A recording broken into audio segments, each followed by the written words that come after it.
Olá, meninas e Gabriel, tudo bem com vocês? Hoje a gente vai fazer uma aula sobre anatomia do músculo, ok? Então, como a gente comentou já desde a aula de ossos, o sistema de movimento do corpo ele é composto por sistema ósseo, sistema articular e o sistema muscular, né? Sendo que nós já vimos em sala o sistema ósseo, vocês viram todos os ossos do corpo, sua posição anatômica. Na semana passada eu mandei para vocês um texto que eu redigi sobre o sistema articular, quais os tipos de movimento e quais são as distinções que acontecem entre eles. E hoje a gente vai estudar então o que é o sistema muscular, ok? Então, o sistema muscular é o sistema responsável pela possibilidade de movimentação dos membros e das vísceras. Então, o tecido muscular em si, as células musculares, é caracterizado pela propriedade de contração, então, num processo de flexão, e na distensão ou extensão das suas células. Então, é o único tipo de tecido, de célula, que consegue fazer esse papel de contração e de extensão. Tá? E isso é que vai determinar, então, uma boa movimentação de todos os membros e das vísceras do corpo. O músculo, ele é todo órgão formado por fibras musculares que possuem essa capacidade de se contrair e se alongar. Então, quando eu falo em célula muscular, a nomenclatura utilizada é fibra, ok? Então, fibra muscular é o mesmo que célula muscular. O músculo, ele é classificado em três tipos: a musculatura lisa, musculatura esquelética cardíaca e musculatura esquelética que não é a cardíaca. A gente já vai falar sobre esses três tipos. Quero começar com vocês pela musculatura lisa. Tá? Então, o músculo liso é um músculo chamado de involuntário. O nome liso porque ele não tem nenhum tipo de estriação. Então, se vocês olharem essa imagem aqui do lado, vocês veem que a parte mais escurinha é o núcleo e a parte mais clara é a célula em si.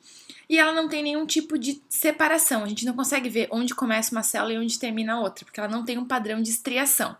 Okay? Então, um músculo do tipo liso, ele se localiza na pele, nos órgãos internos, no aparelho reprodutor, dentro dos grandes vasos sanguíneos e também todo o aparelho excretor. Então, toda a parede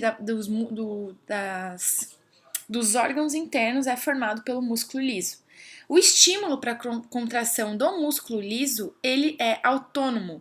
Então, por mais que eu não queira, o meu pulmão não para de funcionar, meu intestino não para de funcionar, meu estômago não para de funcionar, porque a inervação ela vem do sistema nervoso de um tipo autônomo, ok? Então, o músculo liso é encontrado em vários exemplos de órgãos internos, como o estômago, por exemplo, como está mostrando aqui nessa imagem para vocês, mas também no vaso sanguíneo, tá? Então, interiormente no vaso sanguíneo a gente tem o músculo liso formando o vaso. Outro tipo de músculo é o músculo estriado cardíaco, tá? Então, o músculo estriado cardíaco, ele é o tecido que forma a maior parte do coração, tá? Então, o músculo cardíaco, ele também tem um controle involuntário, mas ele, em partes, possui também um controle voluntário.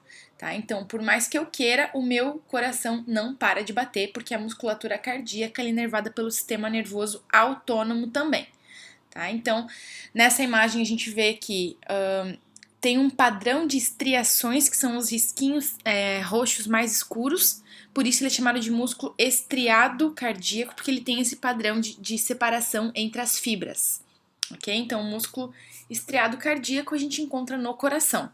O último tipo de músculo é o músculo estriado esquelético. O músculo estriado esquelético ele é inervado pelo sistema nervoso central voluntário, ou seja, esse tipo de músculo eu escolho mexer, ok? Então eu escolho movimentar. As contrações do músculo esquelético permitem os movimentos dos diversos ossos e articulações ou cartilagens que formam o nosso esqueleto. Tá? Então, como vocês podem olhar na imagem, a fibra muscular estriada esquelética, que está presente em todos os nossos músculos do corpo mesmo, ele tem um padrão de fibras bem longas, como vocês podem ver, vocês conseguem ver onde começa uma célula e onde tem outra, nesse padrão de fibras que ele tem. E se vocês olharem bem de pertinho, cada uma dessas fibras tem um padrãozinho de estrias, como se fossem estrias entre elas. Por isso a nomenclatura músculo estriado esquelético. Então, se vocês repararam que eu expliquei, O músculo liso, ele não tem esse padrão de estrias, mas o músculo esquelético e o cardíaco possuem. Então, músculo estriado cardíaco e músculo estriado esquelético, ok? E aqui uma imagem de um exemplo de musculatura esquelética, né, que são os músculos ali que formam o nosso peitoral e o abdômen, o músculo deltoide, o peitoral maior, o menor, todos os que formam ali a parte dos intercostais. Então, todos esses músculos são chamados de estriados esqueléticos. Então, essa diferenciação entre músculo estriado esquelético, estriado cardíaco e liso, ele é basicamente histológica, tá? Então, histologicamente, em microscópios, nós conseguimos distinguir a fibra muscular em 3 tipos, que são esses daí, cardíaco, esquelético e liso. E aí, que nessa imagem, vocês veem ali do ladinho, um modelinho de um músculo cardíaco, tá? Então, ele é sempre bífido, as suas partes mais laterais. O músculo esquelético, ele é uma fibra um pouco maior e mais longa, e o músculo liso, ele tem um estilo fusiforme, que a gente chama, que é quando parece um fuso. A parte central dele é maior e ele começa a diminuir nas suas periferias, tá? Então, é histologicamente visível essa distinção aí anatômica e morfológica. E em relação à ação desses músculos, os músculos cardíacos e lisos, eles agem de forma involuntária. Então, como eles formam a parede de todos os órgãos internos e o cardíaco forma a parede do coração, a forma de ação é completamente involuntária. Então, querendo ou não, meus órgãos internos e meu coração vai bater. Porém, os músculos esqueléticos, eles agem, então, em atos voluntários, né? Eu escolho mexer, eu escolho não mexer. E, em alguns casos específicos, podem também agir de forma involuntária, em resposta a reflexos, que a gente já vai comentar o que é, tá? Então, em relação a essa variedade aí dos músculos encontrados, o esquelético, o cardíaco e o liso, os primeiros, como está nessa imagem aí, eles são os esqueléticos, né, que está fazendo o papel de mexer a perna para mexer na bola. Então, isso é um ato voluntário, o indivíduo quis mexer a perna. Já os músculos lisos, eles têm um ato involuntário e eles são encontrados nas vísceras, ok? Então, a maioria das vísceras internas possuem esses músculos que são os lisos. Em relação à inervação muscular, pensem que os músculos são um tecido do corpo que demandam bastante energia, né? Porque eles precisam ficar fazendo movimentação o tempo inteiro. Seja para eu caminhar, seja para eu comer, seja para bater o meu coração, ele está gastando energia, ele está fazendo um tipo de movimentação.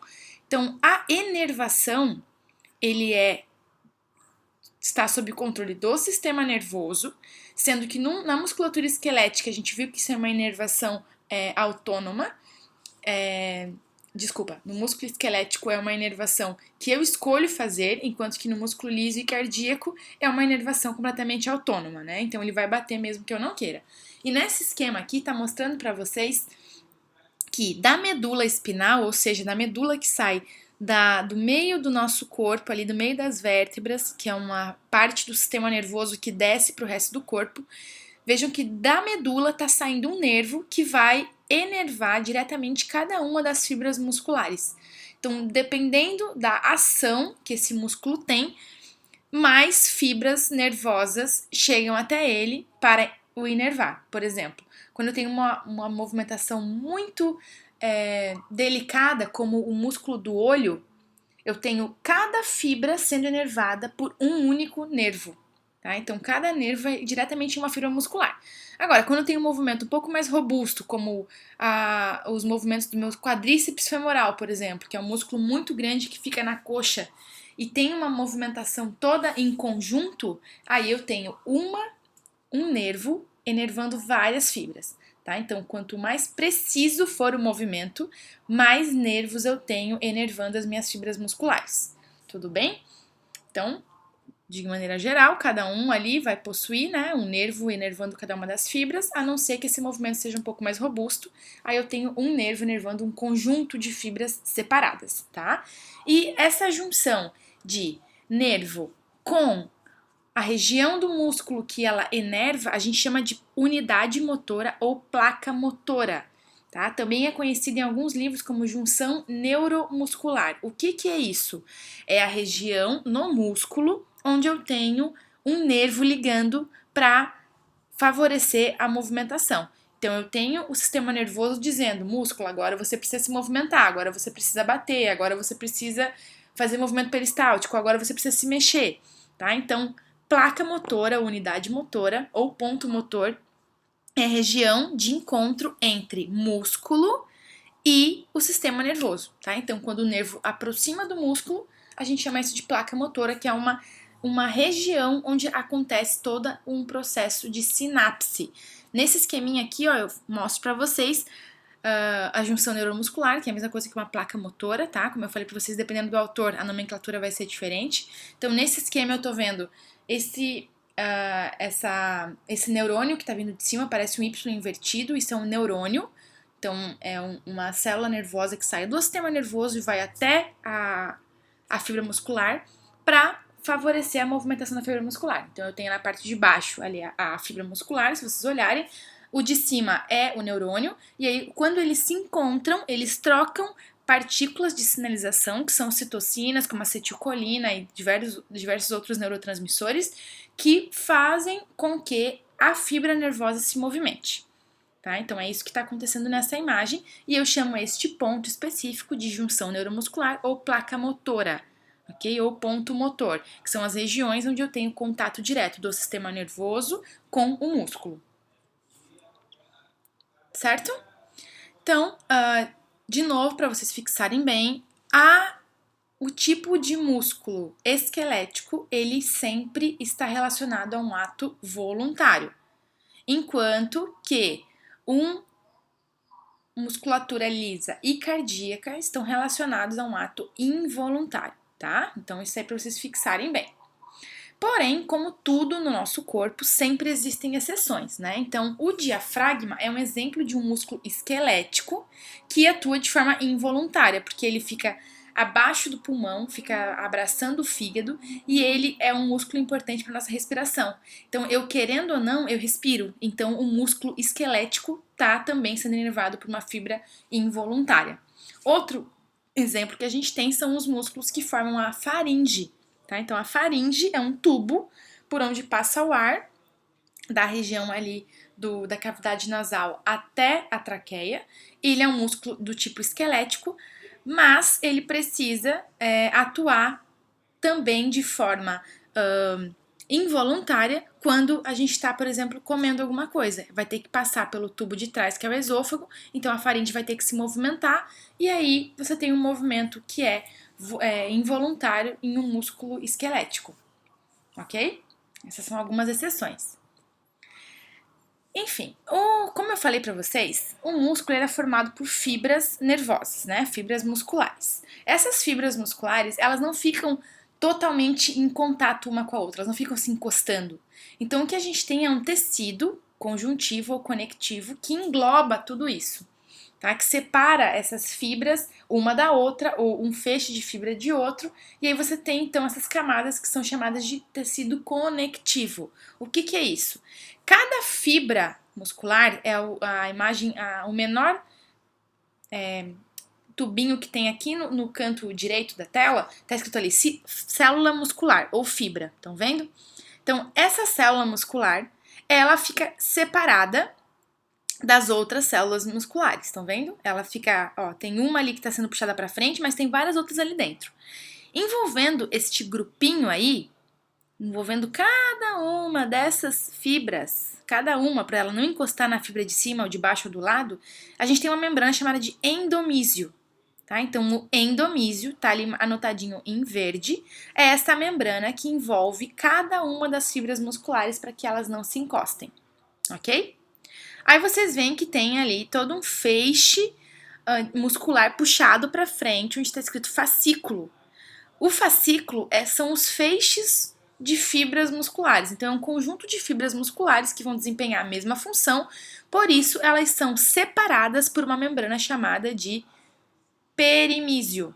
Okay? Então, o perimísio separa os fascículos ou os feixes musculares. E envolvendo todos os fascículos, todos os feixes musculares em um único músculo, a gente tem a camada mais externa, que é o epimísio.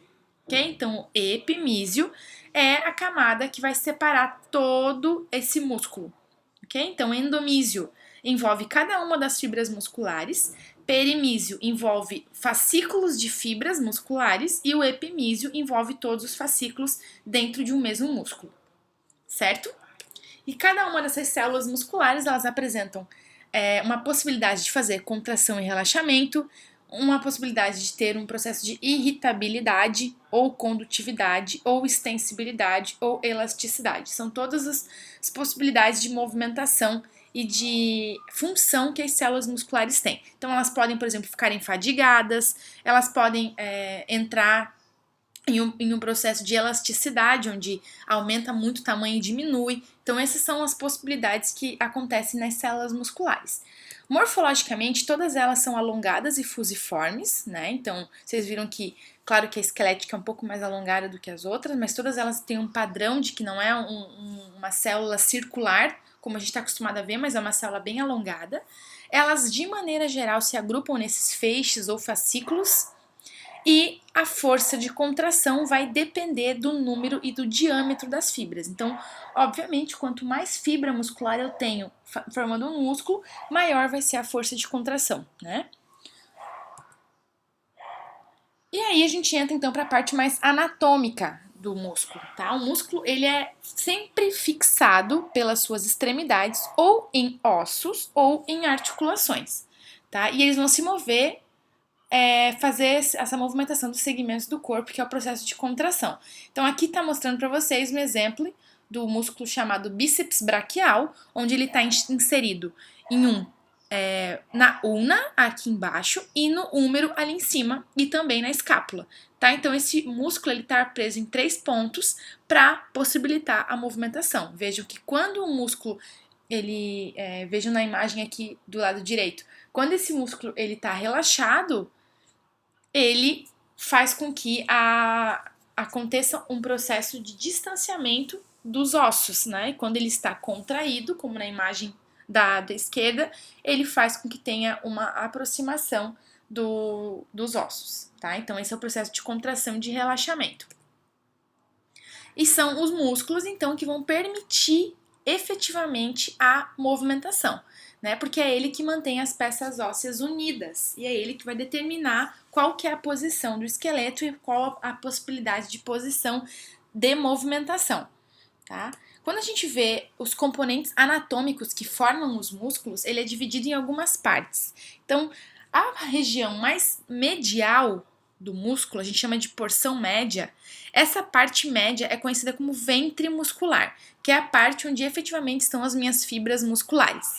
Nas periferias do meu ventre, eu tenho os tendões. Os tendões, eles são as partes onde ficam presas nos ossos, ok? Então, eu tenho o ventre muscular, que é a parte que nessa imagem ela tá ficando bem vermelhinha, e a parte mais esbranquecida a gente chama de tendão. Quando for cilíndrico, ou se for uma extremidade mais em forma de lâmina, como a gente vê aqui na região tóraco-lombar, nessa outra seta da imagem do lado, a gente chama isso de aponeurose, tá? Então, alguns músculos se prendem em extremidades por tendões, quando eles são circulares e cilíndricos, como na imagem aqui do lado do bíceps braquial, do lado esquerdo, e do lado direito a gente tem, então, as aponeuroses, como exemplo, esses músculos que formam a região tóraco-lombar. Vejam que não é um tendão circular, mas é uma fibra toda, uma faixa de fibra esbranquecida que está prendendo o músculo nos ossos, tá? Então, esse é a composição anatômica do músculo. Ele é formado sempre por um ventre e por uma extremidade, que pode ser ou tendão ou uma aponeurose, tá? E aí a gente vem ver agora a parte da mecânica muscular, tá? Então, a contração do ventre, olha só, quem contrai a região do ventre produz um trabalho mecânico de encurtamento do comprimento do músculo. E essa contração da região ventral é que vai fazer com que as extremidades tenham esse processo de aproximação das peças esqueléticas, tá? Então, ventre contraído ou ventre relaxado, as extremidades diminuem ou aumentam a distância entre os ossos que elas estão inseridas, tá? Então, as células musculares, são uma curiosidade, elas podem reduzir o seu comprimento em relação ao estado de repouso em até 1/3 do tamanho. Então, quando está contraído e relaxado, pode ter até 1/3 de diferença no tamanho desse movimento. E o aumento da intensidade do trabalho produz o aumento do volume das fibras, que é o que a gente chama de hipertrofia.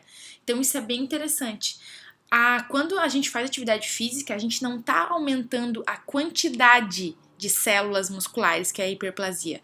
A gente está fazendo com que esses machucados nas células aumentem o tamanho das fibras, o volume das fibras, tá? Então, eu não aumento o número de célula muscular, eu aumento o tamanho que elas possuem. E aqui mais um esqueminha para vocês verem, ó. A atividade muscular é controlada pelo sistema nervoso e se durante muito tempo a pessoa faz atividade física, ela mantém esse processo de hipertrofia ativa. Caso ela diminua a quantidade de exercícios, ela vai ter então um processo mais inativado e uma diminuição do diâmetro do volume das fibras, mas não o aumento de células musculares. Isso tem que ficar bem claro para vocês. Agora, em relação à origem e inserção dos músculos, ele sempre vai se originar em um osso e vai se inserir em outro osso. Então, o ponto proximal, cranial ou medial de fixação a gente chama de origem. E o ponto mais distal em relação ao tronco a gente chama de inserção, tá? Então, alguns exemplos para vocês verem, ó. Quanto à origem dos músculos, eles normalmente se originam por uma região que a gente chama de cabeça, tá? A maioria dos músculos, eles possuem apenas uma cabeça, um ponto de inserção, mas alguns apresentam mais de uma cabeça, e aí são os bíceps, tríceps ou quadríceps. Então, nessa imagem aqui, mais da esquerda, a gente vê que o bíceps braquial, ele tem duas cabeças. Então, vejo na parte superior que ele está ancorado ali no húmero e na escápula. Na clavícula, desculpem, tá? Então, eu tenho dois pontos de inserção nessa imagem e a parte de baixo ele está inserido em um ponto só ali na una, tá? Então, vai variar a quantidade de cabeças que ele tem a serem inseridas, tá? E aqui um outro exemplo, no caso de um quadríceps, o quadríceps femoral, ele tem 4 pontos de inserção, por isso que ele é o nome de quadríceps. Então, se vocês contarem ali, ó, tem a cabeça reflexa do reto femoral, tem o músculo vasto lateral, o vasto medial e o intermédio. Então, são 4 cabeças formando o quadríceps, tá? Então, isso vai variar em relação à origem. Já em relação à inserção, ele sai de uma origem e ele se insere em um músculo numa posição mais caudal ou mais distal em relação ao tronco. Então, em relação à inserção, eles podem ter mais de um tendão também. Então, em alguns casos ele tem só um tendão, mas em alguns casos ele tem 2, como é o exemplo aqui do músculo fibular. O músculo fibular, ele tem 2 tendões de inserção, por isso eles são chamados de bicaudados, tá? Então, isso vai variar, ele pode se originar de uma cabeça, 2, 3 ou 4, e ele pode se inserir em uma ou 2 cabeças embaixo, certo? Em relação à ação muscular, os músculos, eles fazem uma infinidade de movimentos, tá? De contração, de relaxamento, todos eles têm uma nomenclatura específica de acordo com a movimentação. A gente viu isso na nossa primeira aula de anatomia, onde eu falei para vocês os tipos de movimentos que eram feitos. Para vocês relembrarem isso, eu coloquei aqui o link de uma aula, tá? Uma videoaula bem bacana para vocês aprenderem bem essa parte da ação dos músculos, tá? Mas os músculos podem fazer flexão, extensão, adução, abdução, rotação, pronação, depressão, levantadores, dilatores, tensores. Então, é uma série enorme de movimentação que os músculos fazem. Se quiserem dar uma olhadinha, cliquem nessa videoaula aqui para vocês assistirem, tá? Em um único movimento voluntário, eu tenho várias ações acontecendo concomitantemente. Então, enquanto alguns músculos estão entrando no processo de flexão, outros estão sendo contraídos, outros estão sendo depletados. Então, eu não escolho qual que é pelo movimento, né? Como nossos movimentos, eles englobam muitos músculos, cada um vai estar fazendo uma ação diferente em prol de um movimento único, tá? Quando a gente vai para a classificação funcional dos músculos, a gente consegue distinguir os músculos em algumas categorias. Então, tem o agonista, que é sempre o agente principal na execução de um movimento. tem o antagonista, que é quando o músculo se opõe à ação do agonista. Então pensem no músculo no braço, por exemplo, que tem um músculo na região anterior e um na posterior. Quando da região anterior entra o processo de flexão, obrigatoriamente o músculo que está na região posterior vai entrar no processo de contração. Tá?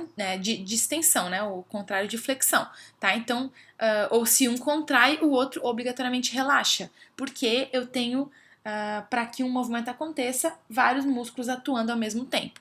Tá? Existem alguns músculos chamados de sinergista, que é quando ele completa a ação de um agonista. Então, na região de quadríceps femoral da coxa, por exemplo, uma das cabeças pode estar fazendo um movimento, mas todas as outras estão completando essa ação, então elas são sinergistas. E eu tenho os músculos chamados de fixadores, que é quando eles estabilizam a parte mais próxima de um membro enquanto há movimento nas partes distais. Tá? A gente vai ver alguns exemplos para ficar mais claro para vocês. Tá? Então, exemplo de agonista no movimento da flexão do cotovelo. Tá? Eu tenho o músculo braquial. Procurem aí onde está escrito músculo braquial. Ele está sendo agonista para que o movimento de flexão do cotovelo aconteça. Por outro lado, atrás, na parte posterior, eu tenho o músculo bíceps braquial e o braquioradial. E eles estão fazendo papel de sinergista, porque eles estão auxiliando o processo que o braquial está fazendo.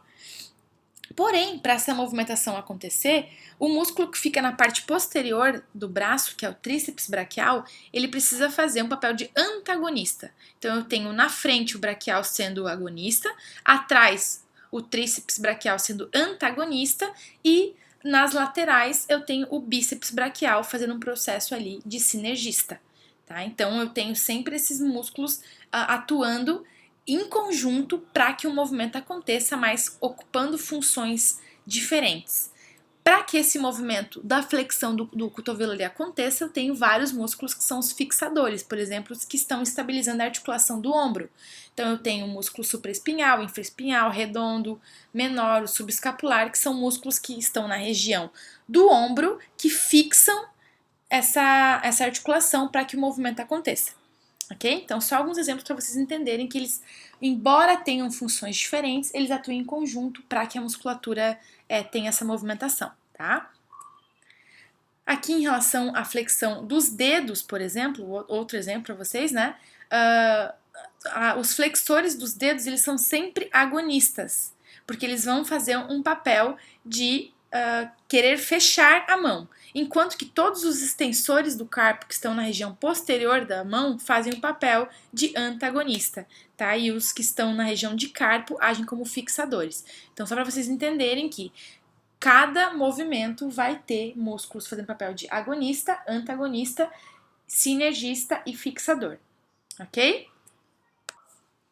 Bem, além do que a gente estava vendo até agora de movimentação, o músculo ele possui algumas estruturas acessórias. Tá? Um exemplo de estrutura acessória é a fáscia muscular. A fáscia muscular é uma lâmina de tecido conjuntivo que envolve os músculos, além de mantê-los em posição mesmo quando eles se contraem. Então, a fáscia é uma membrana esbranquecida que fecha o músculo. Ela fica por fora do epimísio e ela isola o músculo dos outros músculos que estão próximos a ele. Tá? Então, mesmo que seja contraído ou relaxado, o músculo ele não se desmancha, digamos assim, porque tem uma fáscia que está abarcando tudo isso. Quando vocês comem carne, provavelmente, vocês sempre veem a fáscia muscular nos bifes, nos cortes, e aquela partezinha branca é isso que eu tô falando agora pra vocês, que é a fáscia muscular. Tá? Então, ela serve para envolver o músculo e separar ele do restante do corpo, do restante dos outros músculos. Tá? Então, aqui nessa imagem dá pra ver bem essa parte esbranquecida por fora do músculo. Aqui mais um esqueminha mostrando que ela tá presente em todos os músculos do corpo. Se a gente faz um corte ali na região da coxa, a gente vê que tem 3 músculos ali e esses músculos eles estão separados pela fáscia. Na região da perna, a mesma coisa, eu tenho os músculos sendo envolvidos por fáscias e separando esses grupos musculares em compartimentos separados. Além disso, os músculos eles são bastante enervados, tá? Então eles são bem irrigados de suprimento sanguíneo, por causa, né, de todo o trabalho mecânico que ele precisa realizar. Então ele precisa de muita energia E essa energia, ela se dá através das artérias, né, que levam sangue arterial para ele com oxigênio. E aí, então, essas artérias vão penetrar pelas extremidades, ou na região de ventre do músculo, vai depender de músculo para músculo, e isso vai ter um papel, então, de irrigação nas fibras musculares de oxigênio e de glicose, tudo que o sangue leva ali para dentro. Tá? Então, saibam que os músculos eles são bastante irrigados do sistema sanguíneo, né, justamente pela quantidade de energia que ele gasta para fazer as movimentações, certo?